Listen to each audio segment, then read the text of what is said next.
This is the Hidden Killers podcast with Tony Bruschi and continuing coverage of the case against Karen Reed.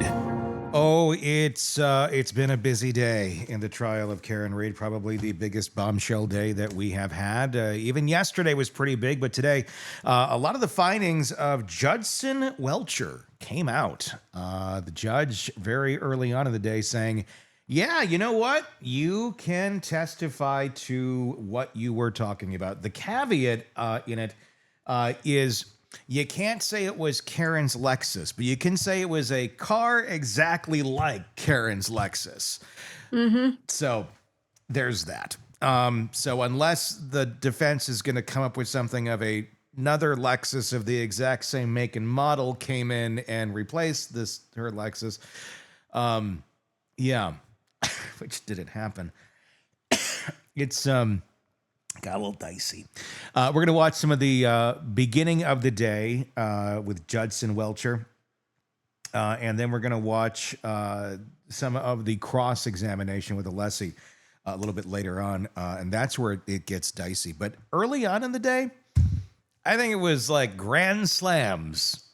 I know some will disagree and go, well, I don't know. This is the most detailed I've seen any witness in a case in a very long time, and coming across as insanely credible. If you don't think he's credible, at this point, it's like you're not what.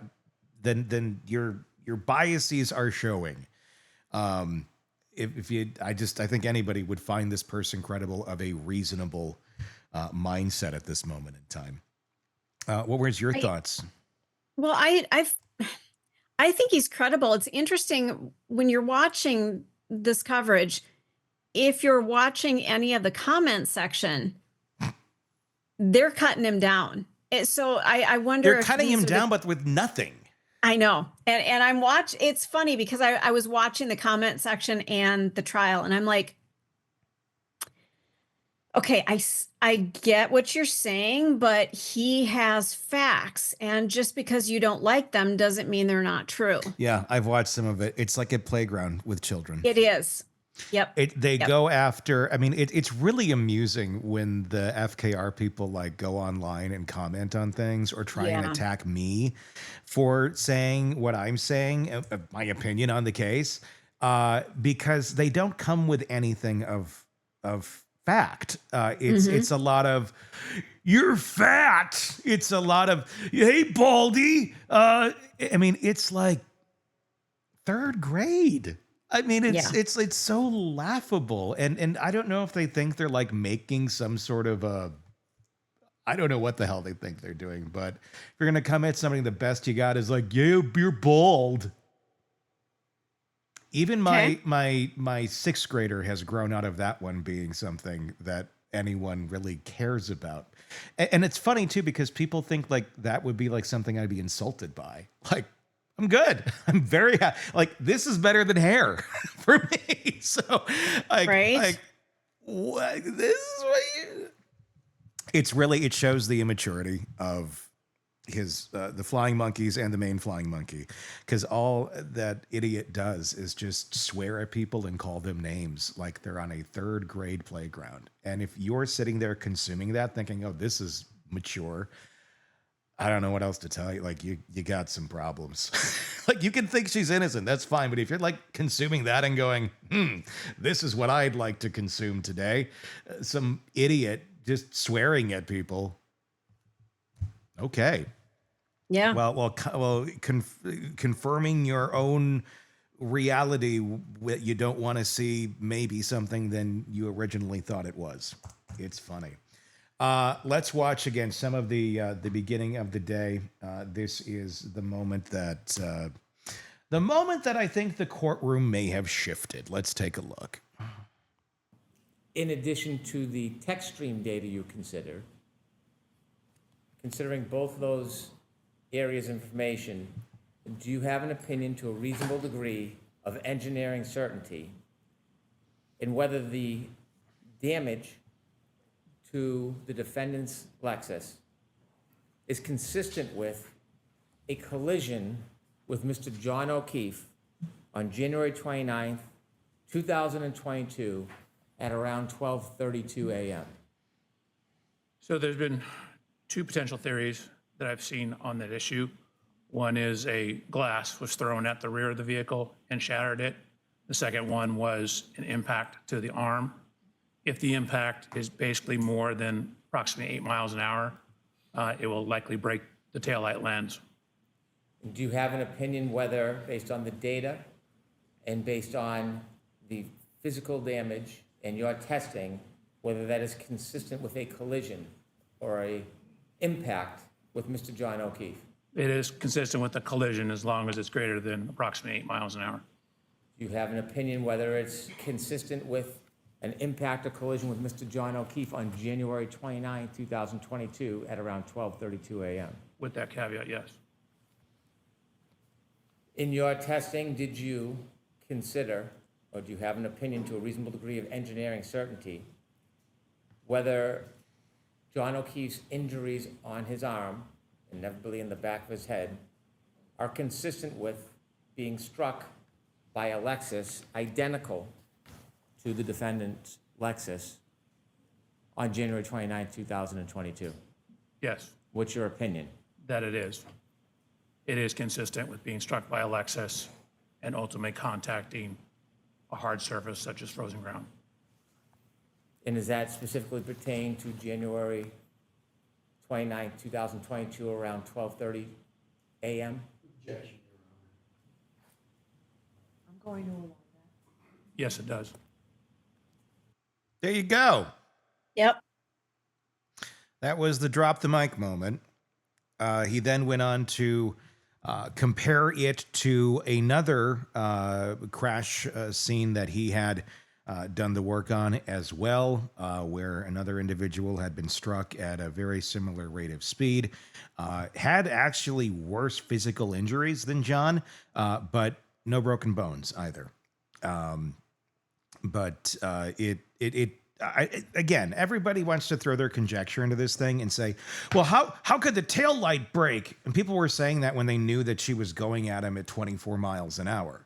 Mm-hmm. So how could that break? Well, he told us today it could be done at going 8 miles an hour.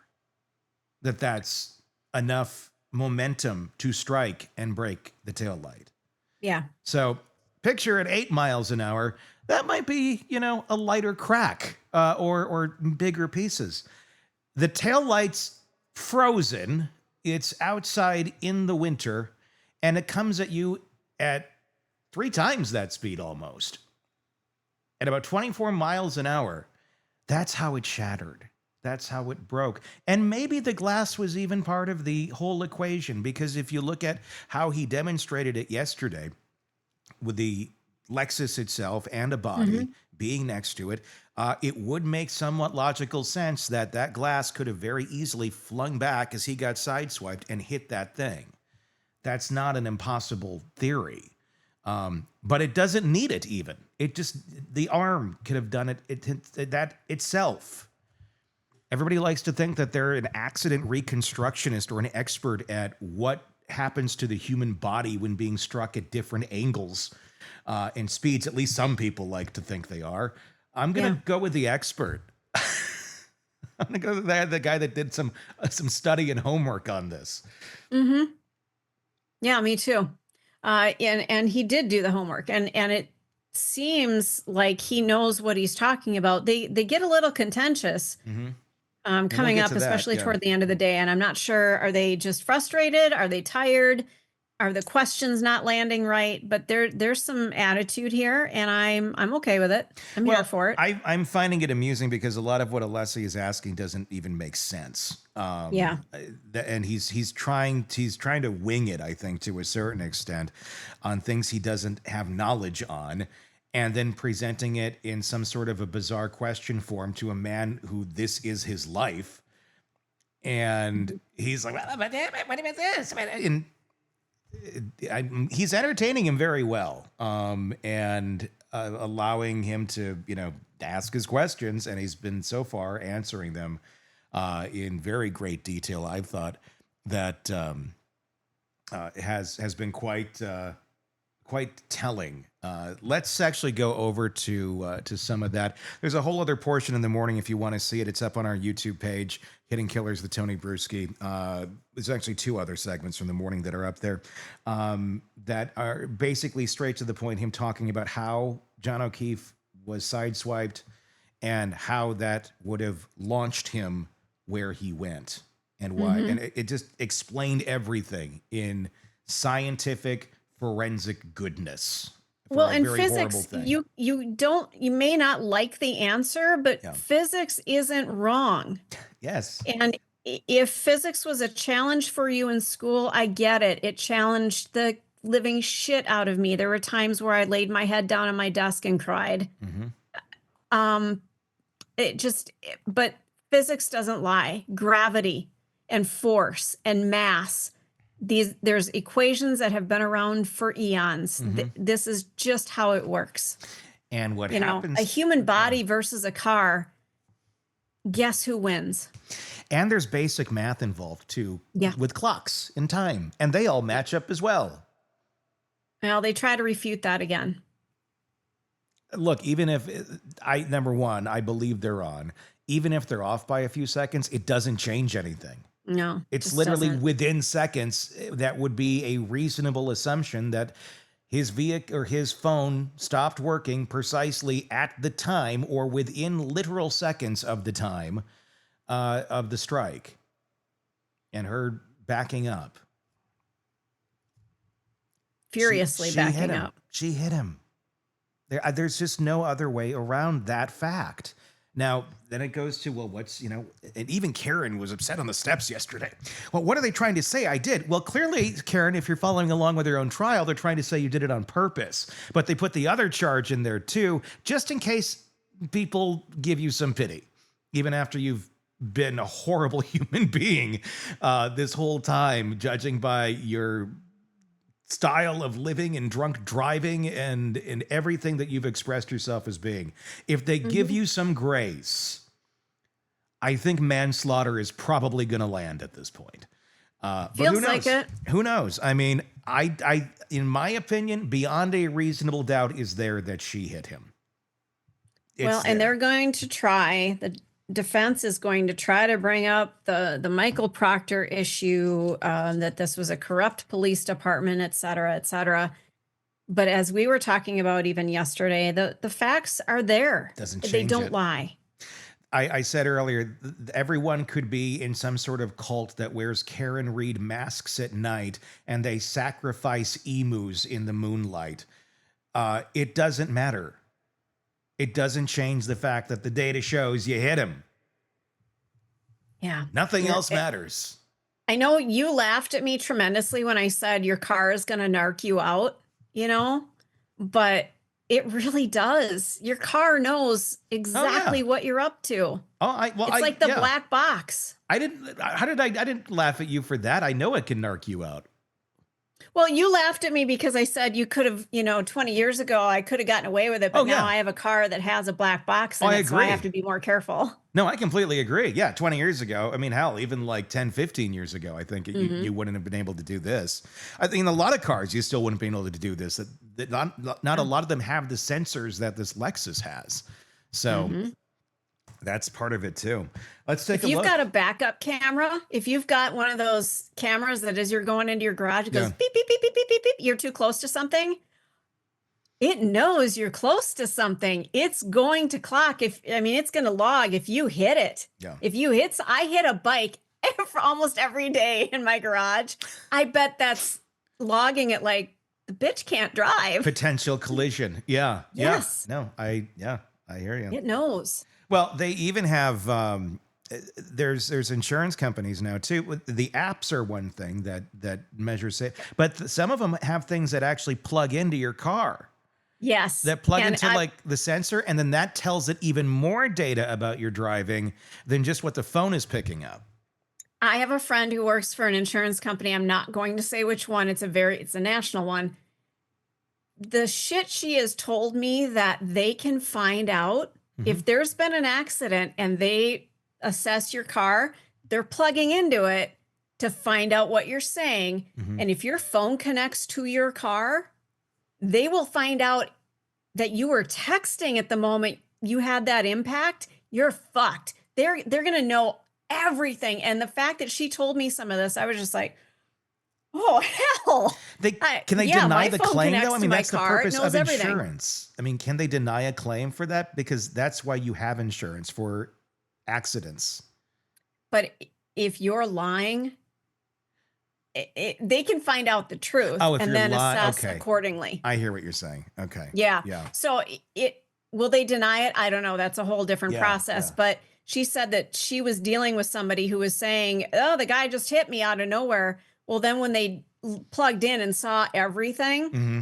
oh no, they were texting. They were texting and started to veer into the person that they claim hit them. No. You see, I don't like that amount of, it's probably just going to be the norm, but it's like, that's a lot of data to have out there where it didn't use, I don't know, a lot of things didn't used to be too. But I'm telling you, watch yourself when you get in your Yeah. car and you think, your spouse just texted you and I can just glance at it. Don't. Yeah. And not just because you shouldn't, but if something happens and you're like, oh, I didn't do that. Bullshit. Yeah. They're going to know. The minute that phone unlocks and connects to the car and the car's going to tell on you and the phone's going to tell on you, it's you versus technology.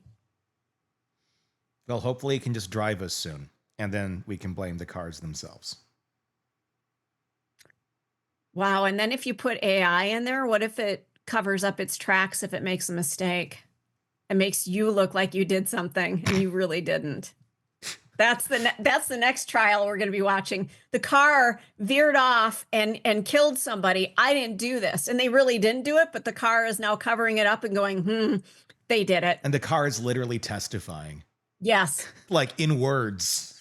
Yeah. Let's we might be getting to that point with AI. It's next year. Let's take a look at some of the contentious cross this afternoon with Judson Welcher and Alessi.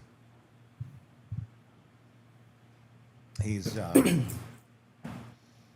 believe, doing some calculations on his device as the camera pans over to him if you're watching us on YouTube. And if you're not, check us out on YouTube. Just search Hidden Killers with Tony Bruschi.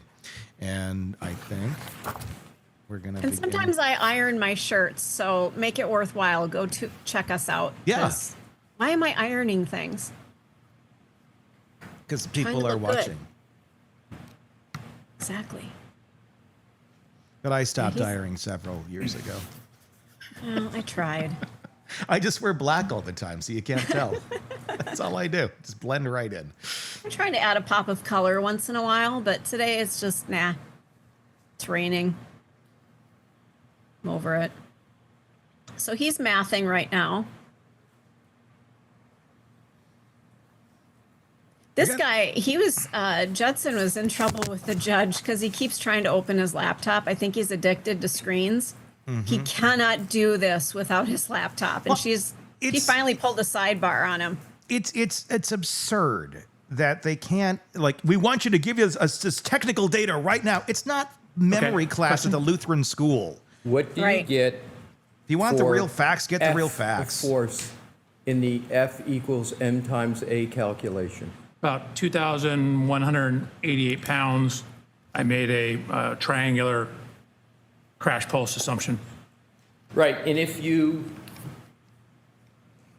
took the milliseconds in half, become less conservative, would you end up doubling the 2188 number?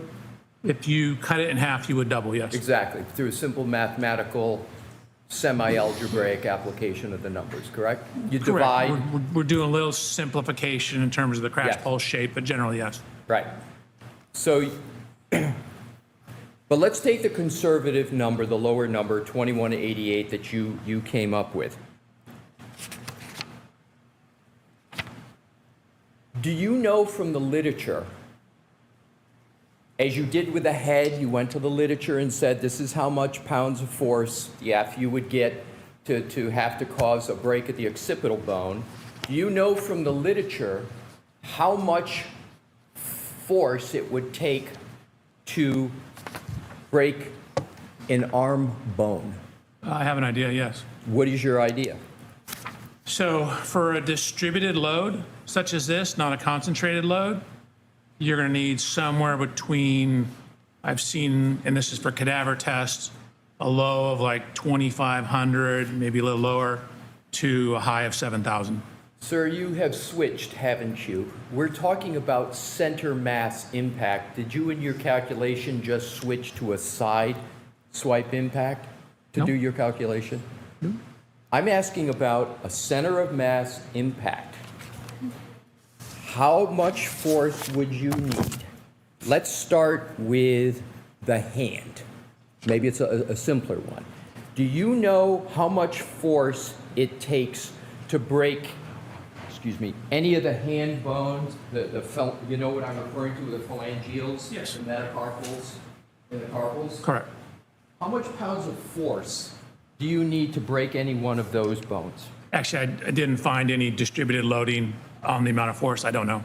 Well, no, I understand, but I'm asking, do you know from the literature, not a calculation, doesn't the literature tell you, can't you go to the literature like you did with the head, and you say, okay, to break the occipital bone, the literature says you need a minimum amount of force of this. I'm asking you the same question for the hand. If you don't know, it's okay, but do you know what the literature says for how much force is needed to break a bone in the hand? So for a distributed load across the hand, there are distributed load tests that show you need over 300 Gs on the arm to do that. So it would depend on the mass of the hand.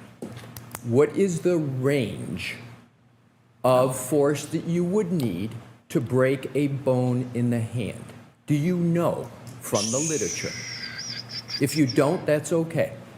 I could probably figure it out. How long would it take you to figure it out? Do you know from the literature what that number is? Not off the top of my head, no. Is 300 to 400 pounds of force sound right from the literature that it would take to break a bone in the hand? For a distributed load, Yes. such as the taillight, no. No, not a distributed load. A load from a motor vehicle going backwards. Right, that's a distributed load. Right. So you're saying 300 to 400 pounds of force would not be enough to break any bone in the hand. Is that your answer? So for a flat distributed load, like hitting the taillight, you're gonna need higher. How about another part of the back of the vehicle? I guess if you hit on the very corner and it wasn't a distributed impact, like if you had a more concentrated impact, Yes. that could increase or decrease the amount of force required. How much would it decrease it from the number you gave? Depends on what you're hitting, what it's made out of, The contact Lexus area. SUV. Let's assume, I'm sorry. Mr. West, can you repeat the question, please? Absolutely. Thank you. Let's assume we're talking about this Lexus SUV, right? But let me back up. You don't know where exactly, under your theory, that there was a contact. You don't know, you testified to on direct, you don't know exactly where that point of contact is. Correct, You don't know. except it's on the taillight. Well, you're saying it's on the taillight, but you didn't observe any impact yourself personally, right? Did I see Miss Reed's Lexus? You didn't see the impact, correct? That is correct. So, and there is no firsthand witness that saw, under your view, that a collision occurred. There's no witness to say where the arm was, correct? There's no person that saw it. Right. And you have No sober chosen person. a point of contact. That's why he's an accident okay? reconstructionist. You chose that Right. for your analysis, correct? Correct. And you picked that location, but it's also possible that under your theory that a collision occurred, that that arm could have been impacted any part of the back of the vehicle. That's possible, isn't it? That's not probable, no. I'm asking, is it possible? Anything is possible. I don't deal in possibilities, I deal in probabilities. It's not probable. So, but you don't know exactly where the point of impact. I know, right? So within the range of the light and the exact angle of the hand, no, I don't. What I do know is at the rear tail light area. So your assumption is that that because there's a tail light that is altered, it must have been by Mr. O'Keefe's arm. That's your conclusion, correct? My conclusion is there are taillight fragments, a broken glass, lacerations to his arm, and his DNA on the back of the vehicle You should in just the shut area up. of the taillight. You should stop asking questions. Yeah. Sir, and Your Honor, I'm gonna Because he's move just getting him to strike repeat the same stuff to the jury over and over. He's really drilling it home. I'm not going to strike it. Okay, so you're making assumptions. Karen You're looks taking what deer in the you believe headlights. to be certain Little bit. data, and you're coming to a conclusion, but that is based upon circumstantial information, correct? Is that fair? Are you calling like pieces of the taillight at the scene around his body circumstantial information? Oh. Let me go to the force and then go back to the force analysis. Let's go back to the numbers. I want to stay on, if Let's we can, back out just the as quickly calculation. because you're looking like a So dipshit. let's go back to the minimum amount of force. It's not looking good at this understand from the moment. literature that it takes to break any bone in the arm from the finger up. Let's start with a hand. What's the minimum amount of force that can be applied to break a bone in the hand? So it depends on the loading. So I don't actually know. In terms of the forearm, I can tell you there's data that shows up to 300 Gs of loading, you will not get fractures. There's one up to 750 Gs showing no fractures for a male of similar height and weight of Mr. O'Keefe. Thank you. You're welcome. So let's take those numbers, Okay. okay? You said 300 and 750. Did I hear it correctly? Unless he You just did? comes across as Okay, such a that's condescending The dick. numbers you Little gave bit, that would yeah. break a bone, Like- correct? So the Karen's 300 already not actually likable. didn't break any bones, I believe. The 750, the one example, didn't break a bone, but as you got above 350, you started to break bones. So as 300. you got above 350, 300. above 300, yeah, because that's what I thought you said the first time. You got above 300, you start to get breaking bones, correct? Correct. And so if you take that 300 number and compare it to the 2,188 pounds of force, you have 7 times the amount of force necessary to break the bone, correct, in the force analysis? No. If you take 300 Gs times a 12-pound arm, you Math get didn't work. 3,600 pounds. The calculation you asked me to run earlier gave you 2,188 pounds. He has no clue So what he's you asking. are No. 1,412 pounds above the force required. Like the tolerance is 1,412 pounds above the force you would say get in a 20-mile-an-hour impact in terms of the fracture forces. Let's do it this way. I'm sorry? Let's do it this way. Okay. The force that you calculated from my hypothetical of this Lexus SUV going backwards, you came up with the F number of 2,188, correct? I'm sorry, I didn't, what was the, you said? No, you said 2,180 dyslexic? Or do you say Lexus? I didn't understand what you said. The Lexus My apologies. SUV that you've been talking about. Gotcha. Okay? I didn't hear it. You came up with a number for F for force of 2,188. Are you changing that number? Nope, Okay, absolutely so not. let's go with your number of force from this vehicle of 2,188. I'm just simply asking, how much force does it take to break a bone in the right arm of a human being? How much force, not acceleration, how much force does it take to break a bone in the right arm? What a Sure. So generic somewhere question. between 2,500, the one cadaver tested the distributed load of someone of similar size and weight, and actually close in age to Mr. O'Keefe, showed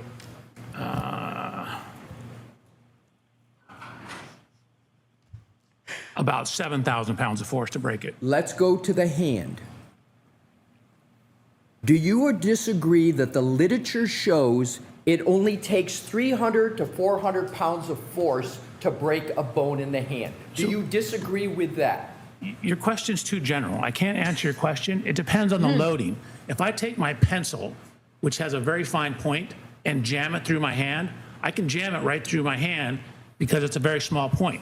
But if I distribute the load and a broader load, such as hitting a taillight, it takes much more force because the load's distributed across it. It's like if I sit on the corner of my bed. I might sink in this far when I sit on the corner of my bed, but what happens when I spread my load out, when I lay on my bed like this? I don't sink in as far. Has my weight changed? And weight is basically force. No, but I've distributed it over a larger area, so for a given force, you get less sinking into the mattress. So if you hit a broad surface like a taillight or a wall like this, it takes much more force than if I were to take a singular small round object and jam it into the hand. That hurts. This does not. Okay, if you can hear my question, if it's unclear, you tell me. For not a pen, not your bed, but for a Lexus SUV of 6,000 pounds, is there any part of the back of the Lexus in any manner where you can get a brake to the hand from 300 to 400 pounds of force? Of Any part on the course. back of the Lexus? Yes. Probably. Okay. So probably, your words, you can get a brake to the hand from just between 300 to 400 pounds of force. That's what you just said, correct? So you're taking the totality of the back of it? Like if you got it stuck in the bumper? Potentially, yeah. But from a taillight or a broad flat surface? No. I'm not asking about a taillight.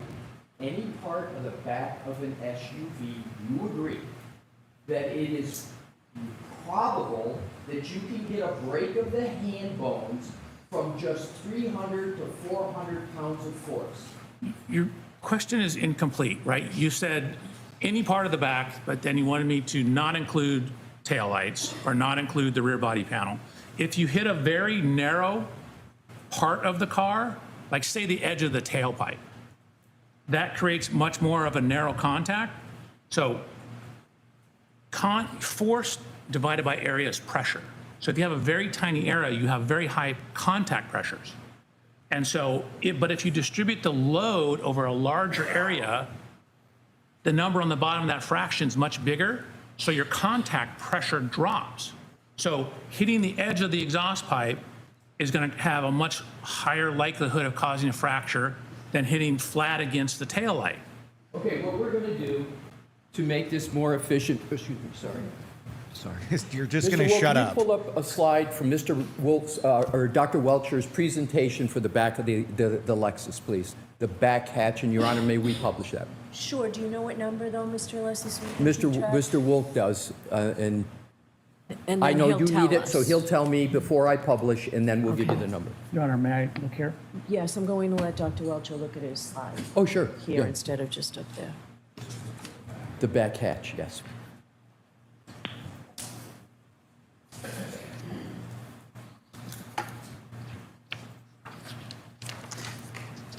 Do you have one of these Alessi for should have your- spent more time watching Bill Nye and less Matlock.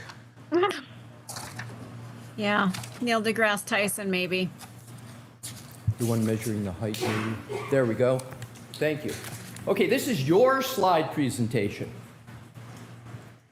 Is there any part of the back of the Lexus SUV that has that more concentrated area where if the hand hit it, 300 to 400 pounds of force could break it? Is there any part, for example, Hear Beverly just sigh. the edge of the license plates, above the license plates, the L symbol that sticks out that would be concentrated? Anything you see there, could 300 to 400 pounds of force contacting at any of those points cause a fracture of any of the bones of the hand?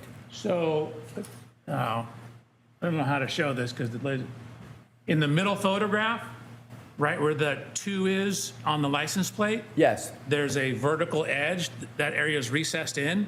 So if you hit right on that vertical edge, that could potentially do it. That could do it. How about the L for the Lexus symbol if the hand is there? No, it's not deep enough. The compliance of the hand is just going to sink into the car. Is there any other part other than the license plate that the force applied, you would only need 300 to 400 pounds of force to break the hand?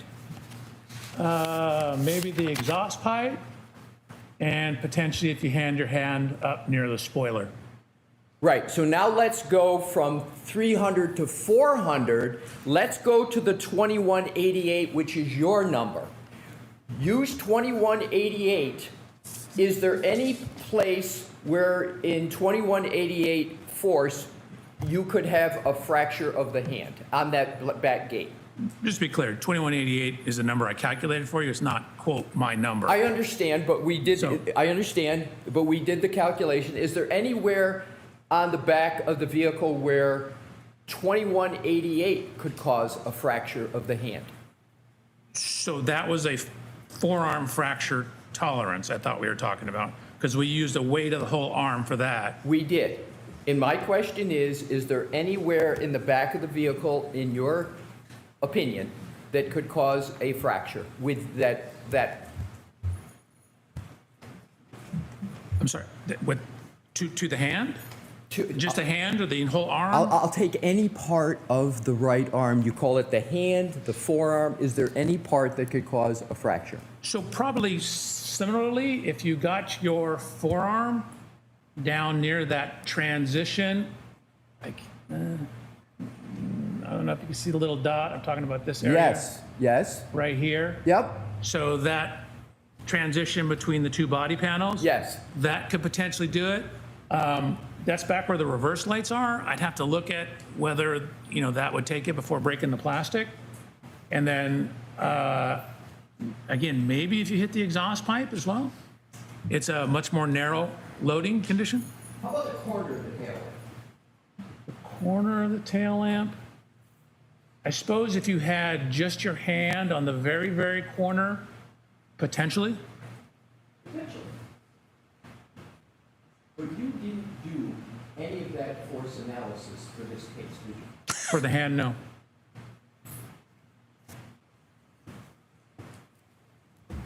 But you did it for the head, correct? Correct. Because that I'm able to quantify. Mr. Alessi, that was slide 108. I just want to I'm keep sorry, track. Your Honor. Yes, Mr. Wolk. Yes, All right, thank you. thank you. That was his gotcha. Yeah. You didn't look at something that there was no evidence to look at? Yeah. You are aware, Dr. Welcher, that Mr. O'Keefe suffered no fractures of any kind in his hand, correct? So there were no fractures noted in the autopsy report, but they didn't actually x-ray, from the records I've seen, either his hand or his arm. So there was, at least according to the autopsy report, no overt fractures, but the x-rays I saw, none of them were the arm, and the autopsy report said no sternum, spine, I think it said torso. They didn't say that there were no fractures there. Was there any evidence in the medical records that you reviewed of any indication whatsoever of a fracture in Mr. O'Keefe's hand? No.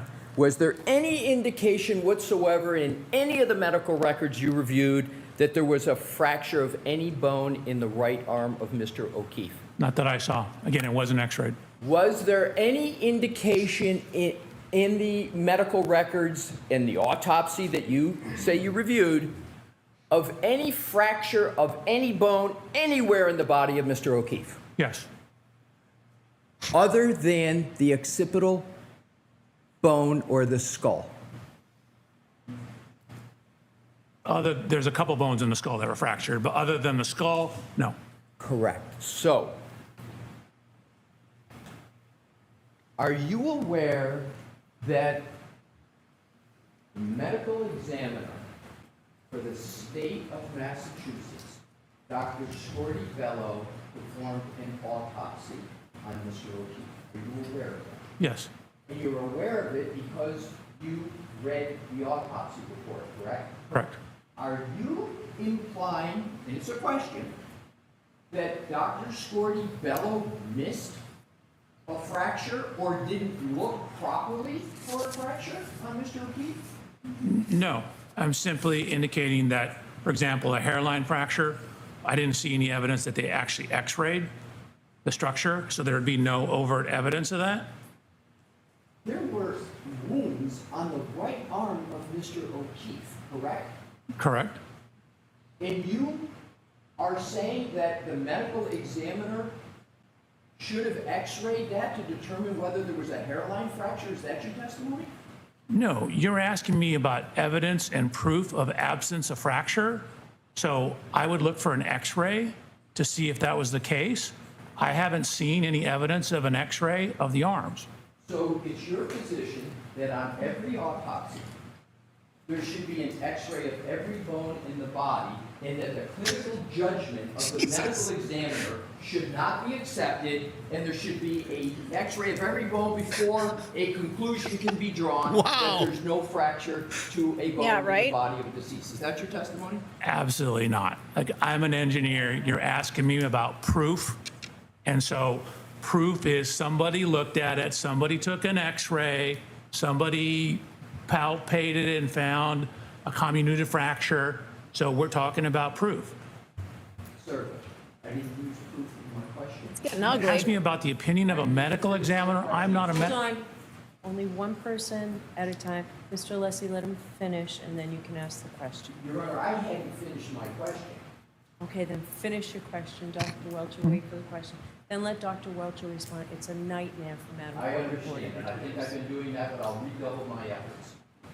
Dr. Welcher, I didn't use proof in my question. I'm going to repeat the question.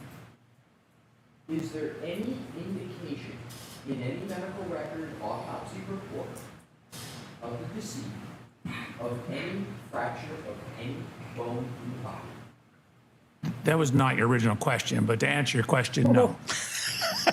Except for the skull. Except for the skull. Correct.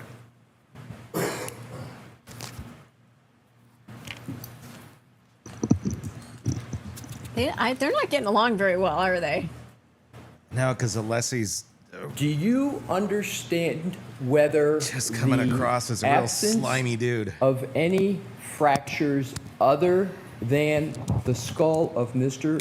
O'Keefe was of significance to the medical examiner, Dr. Scorty Bello, in the conclusion she reached in the autopsy report that you read? System. Did you read the conclusions of Dr. Scorty Bello in the autopsy? I believe so. Are you aware of whether Dr. Scorty Bello has analyzed whether the injuries to Mr. O'Keefe are inconsistent or consistent with a motor vehicle impact? Are you aware of any analysis to that effect? So I'm going to see you on this one. To the principal's office. So there you go. That's a bit of the contentious fun. If you want to listen to the whole thing, we'll have it up for you on the podcast channels. And we'll get the video up as soon as we can. Did it make you uncomfortable? It made me uncomfortable. Like when mom and dad are arguing and you've got a friend over and you're like, can we just not do this? It reminded me of when one person is insanely unreasonable and the person just keeps asking the same question 45 different ways, thinking that the answer is somehow going to change. And the answer is a factual answer. It's not an opinion. Yeah. Yeah. Like, let's just not do this. Really, do we have to? Do we have to talk about this right now? I know he's trying to get at, well, his hand wasn't broken. Well, It didn't have to be broken. it didn't have to be. He's already proven that. So in case you missed that, Mr. Alessi, but at the same point, what are you going for here? They didn't have the x-ray. They didn't do x-rays. He's not there to criticize anyone or say that they should have done this. He's just saying, based on the data, I don't have an answer to that because Yeah. they didn't show an x-ray, so I cannot tell you if there were any other fractures there. Why they didn't do it, he doesn't know. Wasn't his job. He's just there to interpret the data. Yeah. Yeah, that's how that works. He is not the medical examiner. He takes everybody's information, the people who arrive on scene, the people who do the measuring of the scene, all of that, the medical examiner, and then he puts it together. They were trying to nail him earlier that, well, did you come up with a hypothesis before you started all of this? Well, yeah, but you know what? As you get more data, you start to That's how that parse works. it out and go, that doesn't really fit. You don't start with a you're thinking. conclusion. No, you never start with a conclusion because Right. Yeah, that's why You you, might have have a an idea. hypothesis. I think Alessi knows these facts. I just think he's hoping the jury's stupid Yeah. at this point and just trying to confuse them in every way, shape, or form. But he's getting shut down by a very professional dude that really is just making him look like a fool. Yeah. It's not a good look. It's not. It's not. I don't feel like this is coming across to the jury in any positive way. You know, another example is to be on a very simple level here. It would be like on this show, if I have Siobhan on, our psychotherapist, and I'm only asking her legal questions for a defense attorney. And I keep asking it this like 40 different ways. And she's like, that's not my expert. I couldn't really answer that because I don't have the data for that. So are you saying you did not go to law school? No, she didn't. Well, that's not what I'm doing. I'm a psychotherapist. Are you saying that you should have been a law student? No, I'm just saying I wouldn't know the answer to that because I didn't. That's not my plight in life. All right. It's Weird. very childish. We'll see how that plays to the jury. That's the best they got today, kids. I wonder why Alan Jackson is not out there leading this charge. Because It feels like something he should be leading. yeah, this is feeling like me and Robin were talking about this earlier today. It's like you got like your first string like superstar quarterback and you're putting out like the second and third options and it's like the Super Bowl. Like, what are you doing? Why are you not out here, defending this? Because clearly Alessi has been failing every day. Yeah. I mean, every day he's been out there, it's been a train wreck. I don't know if he's waiting, storing up his energy for their case in chief or what, but God, what are you doing? My theory, and I have no idea, but this is just my guess. He wants to be on camera as little as possible because when this shit show ends, I think he already sees the writing on the wall and he'd rather not be in all of the clips of a very failed defense, considering he's a very successful attorney. And the less press he gets that's focused on him and the more words that are directed towards Alessi as being incompetent, that's less that he's going to have to deal with. Do you think they've done a rock, paper, scissors as to who goes? I have no idea. I would guess they would base it on who they think will be the strongest to argue the case. And if this is the best, that's the case, that's not who they chose. they're not doing a good job. They got to go to like bubblegum in a dish or something like that. I've never played that. How many pieces do you wish? 7. 1, 2, 3, 4, 5, 6, 7, and you are out of this game. It's like there's 48 versions of it. We had bubblegum. Oh, I grew up in a racist family, so never mind. You don't want to know. No, you don't. I don't want to know. Some listeners are going to go, oh, God, I know what she just talked about. Yeah, I had and 2 racist brothers and a racist father. We played a different game. I don't want to know what that game Nope, is. I'm not sharing it because I haven't played that since I was a kid, but all of a sudden it sparked. Oh, I know that. I know that cadence. It And was by the horrible. way, Stacy's not in contact with a lot of her family. No, I am in no contact with those people in my family for that specific reason. Yeah. Horrible people. There you go. All right. Well, that's the latest. That's the best they got. Craving non-stop true crime updates? Press subscribe now and get the latest cases, analysis, and expert commentary delivered straight to your feed. Only from the Hidden Killers podcast and True Crime Today.